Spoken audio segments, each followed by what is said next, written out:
નમસ્તે વિદ્યાર્થી મિત્રો, આજે આપણે ધોરણ 6માં ચેપ્ટર નંબર 2 આહારના ઘટકોમાં પ્રોટીનમાંથી મળતા સ્ત્રોતો વિશે અભ્યાસ કરીએ. તો વિદ્યાર્થી મિત્રો જુઓ, આકૃતિની અંદર આપેલું છે કે આ જે વટાણા, સોયાબીન, ચણા, મગ, તુવેર દાળ, વાલ આ બધું છે વનસ્પતિજન્ય સ્ત્રોત છે કે જેની અંદરથી આપણને શું મળે છે? તો પ્રોટીન મળે છે. એ જ રીતે છે પનીર, માછલી, માંસ, ઈંડા આ છે પ્રાણીજન્ય સ્ત્રોત છે જેની અંદરથી પણ આપણને શું મળે છે? પ્રોટીન મળે છે.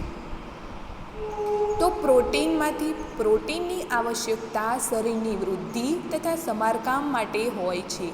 એટલે કે પ્રોટીનની આવશ્યકતા આપણા શરીરમાં શા માટે હોય છે? તો શરીરની વૃદ્ધિ માટે હોય છે. પ્રોટીનયુક્ત ખોરાકને શરીરવર્ધક ખોરાક પણ કહે છે. એટલે કે જે પ્રોટીનવાળો ખોરાક ખાય છે જેનાથી આપણા શરીરને શું મળે છે?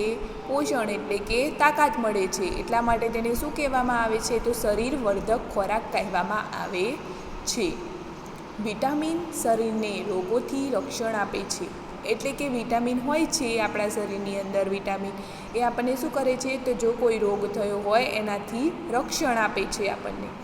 તો વિટામિન આપણી આંખ, હાડકાઓ, દાંત અને પેઢાને સ્વસ્થ રાખવામાં મદદ કરે છે. તો વિટામિન બીજું શું કરે છે? તો આપણી આંખ હોય, પછી હાડકાં, દાંત અને પેઢા બધાને શું કરે છે? સ્વચ્છ રાખવામાં મદદ કરે છે. વિટામિન ઘણા પ્રકારના હોય છે. એટલે કે વિટામિન ઘણા બધા હોય છે જેને અલગ અલગ નામથી ઓળખવામાં આવે છે. તો વિટામિન છે એ બધા કેવા હોય છે? જુદા જુદા હોય છે, જેને બધાને અલગ અલગ નામ આપવામાં આવ્યા છે. તેમાંના કેટલાક છે vitamin A, vitamin C, vitamin D, vitamin E અને વિટામિન કે. એટલે કે વિટામિન એ, સી, ડી, ઈ, કે અને વિટામિન બી આ બધા વિટામિન છે. તો આ ઉપરાંત વિટામિનનો એક સમૂહ છે જેને વિટામિન બી કોમ્પ્લેક્સ કહે છે. તો આ બધા શું છે? વિટામિન છે જે આપણા શરીરની અંદર હોય છે. આપણા શરીરની બધા પ્રકારના વિટામિનોની અલ્પ માત્રામાં આવશ્યકતા રહેલી હોય છે. એટલે કે આપણા શરીરને બધા વિટામિન જરૂરી છે, પણ બધાની માત્રા કેવી હોય છે? જુદી જુદી હોય છે. એટલે કે અલ્પ એટલે કે થોડા માત્રામાં હોય છે. તો વિટામિન એ, તો વિટામિન એ શું છે? તો આંખો તથા ત્વચાને તંદુરસ્ત રાખે છે. તો વિટામિન છે એ શું કરે છે? તો આપણી આંખ અને ત્વચા એટલે કે આપણી ચામડી છે એને શું રાખે છે? તંદુરસ્ત રાખે છે. પછી છે વિટામિન સી, ઘણા બધા રોગોની સામે લડત આપવામાં મદદ કરે છે. એટલે કે જે બીજા વધારાના રોગો હોય એના સામે લડત એટલે કે શક્તિ આપવામાં વિટામિન સી આપણને મદદરૂપ છે. વિટામિન ડી છે તો આપણા હાડકાં, દાંત માટે કેલ્શિયમ ઉપયોગ કરવામાં આપણા શરીરની મદદ કરે છે. જો આપણા શરીરની અંદર કેલ્શિયમની ઉણપ હોય તો આ વિટામિન ડી સહાય કરે છે કે જેના કારણે શું થાય? કે વિટામિન ડી આપણના હાડકાં અને દાંત શું કરે? મજબૂત કરે છે. વિવિધ વિટામિનોને ભરપૂર ખોરાક એટલે કે જો નીચે વિટામિન એના સ્ત્રોત આપેલા છે, તો વિટામિન એ ના હોય તો કયા સ્ત્રોત ખાવા જોઈએ? તો કેરી, ગાજર, પપૈયું વગેરે આ બધું ખાવાથી આપણને કયું વિટામિન મળે છે? તો વિટામિન એ મળે છે. હવે વિટામિન બી, તો વિટામિન બીના સ્ત્રોત કયા? તો ઘઉં, યકૃત અને ચોખા આ બધા શું છે? વિટામિન બીના સ્ત્રોતો. હવે છે વિટામિન સીના સ્ત્રોતો. તો વિટામિન સીના સ્ત્રોતો છે નારંગી, ટમેટાં, જામફળ, લીલા મરચાં, લીંબુ, આમળા વગેરે. જો વિટામિન સી ના હોય તો આપણને આ બધા ફળો ખાવા જોઈએ. એટલે કે આમ તો કહીએ તો આપણે ખાટા ફળો ખાવા જોઈએ જેના કારણે આપણને શું મળે છે? તો વિટામિન સી મળે છે. પછી છે વિટામિન ડી. તો વિટામિન ડીની અંદર શું હોય છે? તો ઈંડા, માછલી અને યકૃત આ શું હોય છે? વિટામિન ડીની અંદર હોય છે. તો આપણા શરીરને ખનિજ ક્ષારોની અલ્પ માત્રામાં આવશ્યકતા હોય છે. એટલે કે આપણું શરીર છે એને અલ્પ માત્રામાં એટલે કે થોડા માત્રામાં ખનિજ ક્ષારોની શું હોય છે? આવશ્યકતા રહેલી હોય છે. શરીરના યોગ્ય વિકાસ તથા સારા સ્વાસ્થ્ય માટે પ્રત્યેક ખનિજ ક્ષાર આવશ્યક છે. એટલે કે શરીરની યોગ્ય એટલે શરીરનો વિકાસ સારો થાય અને આપણું સ્વાસ્થ્ય સારું રહે એટલા માટે આપણા શરીરને થોડા પ્રમાણમાં ખનિજ ક્ષાર જોઈએ એટલે કે આવશ્યક છે. મુખ્યત્વે ખાદ્ય પદાર્થોમાં એકથી વધુ પોષક દ્રવ્યો હોય છે, એટલે કે આપણે જે ખાઈએ છીએ તેની અંદર એક કરતાં વધારે પ્રમાણમાં પોષક દ્રવ્યો રહેલા હોય છે. આ બાબત પર અવશ્ય ધ્યાન હશે. છતાં પણ કોઈ કાચી સામગ્રીમાં એક નિશ્ચિત પોષક દ્રવ્યની માત્રા બીજા પોષક દ્રવ્યની માત્રાથી વધારે હોય છે.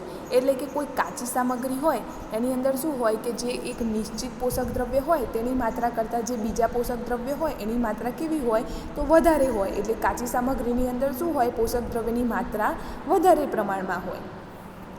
ઉદાહરણ તરીકે ચોખામાં કાર્બોદિતની માત્રા બીજા પોષક દ્રવ્ય કરતાં અત્યંત વધારે હોય છે.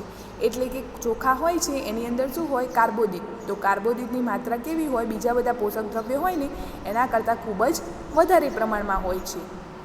આથી એવું કહી શકીએ કે ચોખા કાર્બોદિત સમૃદ્ધ ખોરાક છે.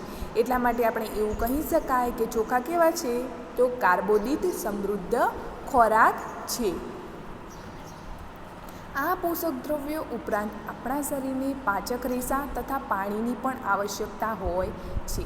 એટલે કે આપણે જે આ બધા પોષક દ્રવ્યો ખાઈએ છીએ તે ઉપરાંત આપણા શરીરને બીજી શાની જરૂર હોય છે, તો પાચક રેસા અથવા બીજું શું, પાણી. તો પાણીની આવશ્યકતા રહેલી છે. પાચક રેસા વૃક્ષાંશના નામે ઓળખાય છે. તો આ પાચક રેસા છે એ શાના નામે ઓળખાય છે, યાદ રાખજો. તો એની અંદર આવશે વૃક્ષાંશના નામે ઓળખાય છે પાચક રેસા.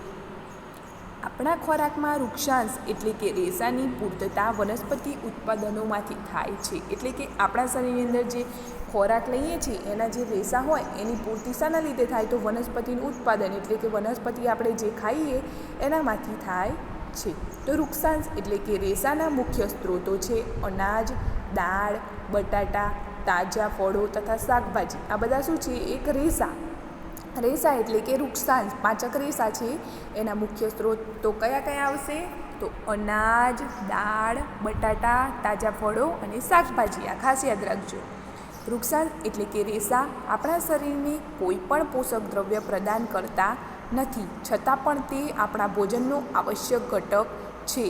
એટલે કે આ વૃક્ષાંશ છે એટલે કે જે આ રેસા છે પાચક રેસા એ આપણા શરીર માટે કોઈ પોષક દ્રવ્ય પ્રદાન કરતા નથી, એટલે કે કોઈ પોષક દ્રવ્ય આપતા નથી, પરંતુ પણ તે આપણા ભોજન માટે આવશ્યક ઘટક છે અને તેના જથ્થાને વધારી દેવું જોઈએ. એટલે કે તે ભોજન માટે આવશ્યક ઘટક છે, તેની અંદર પોષક દ્રવ્ય નથી, છતાં પણ તે આપણા ભોજન માટે આવશ્યક છે.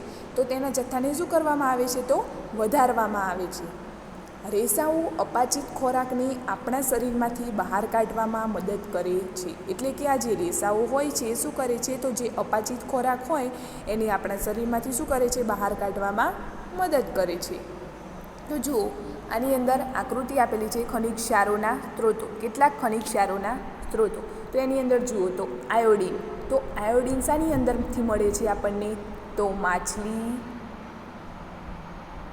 આયોડિન શાની અંદરથી મળે, તો માછલી, મીઠું, કરચલો, આદુ અને પાલક. આની અંદરથી આપણને શું મળે છે, તો આયોડિન. તો આયોડિનની આપણા શરીરની અંદર ઉણપ હોય તો આ વસ્તુઓ ખાવી જોઈએ. એ જ રીતે છે ફોસ્ફરસ. તો જો ફોસ્ફરસ આપણા શરીરની અંદર ન હોય તો એ માટે શું ખાવું જોઈએ, તો કેળા, ચોખા અને ઘઉં. આ ખાવાથી આપણને શું મળે છે, તો ફોસ્ફરસ મળે છે.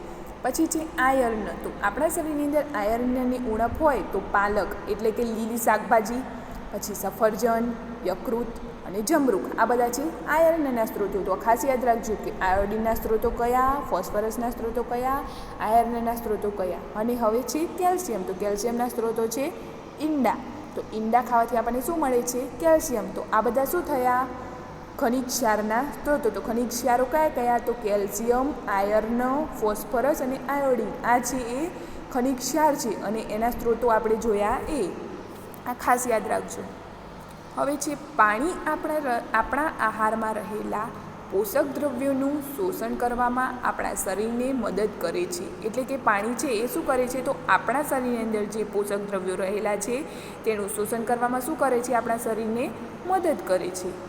તે કેટલાક નક્કામાં પદાર્થો જેવા કે મૂત્ર તથા પરસેવાને શરીરમાંથી બહાર કાઢવામાં પણ મદદ કરે છે. એટલે કે પાણી છે એ બીજું શું કાર્ય કરે, તો આપણા શરીરની અંદર જે વધારાના નકામો પદાર્થ રહેલો છે જેવો કે મૂત્ર અથવા પરસેવો એને શું કરે, તો આપણા શરીરમાંથી બહાર કાઢવા માટે મદદ કરે છે.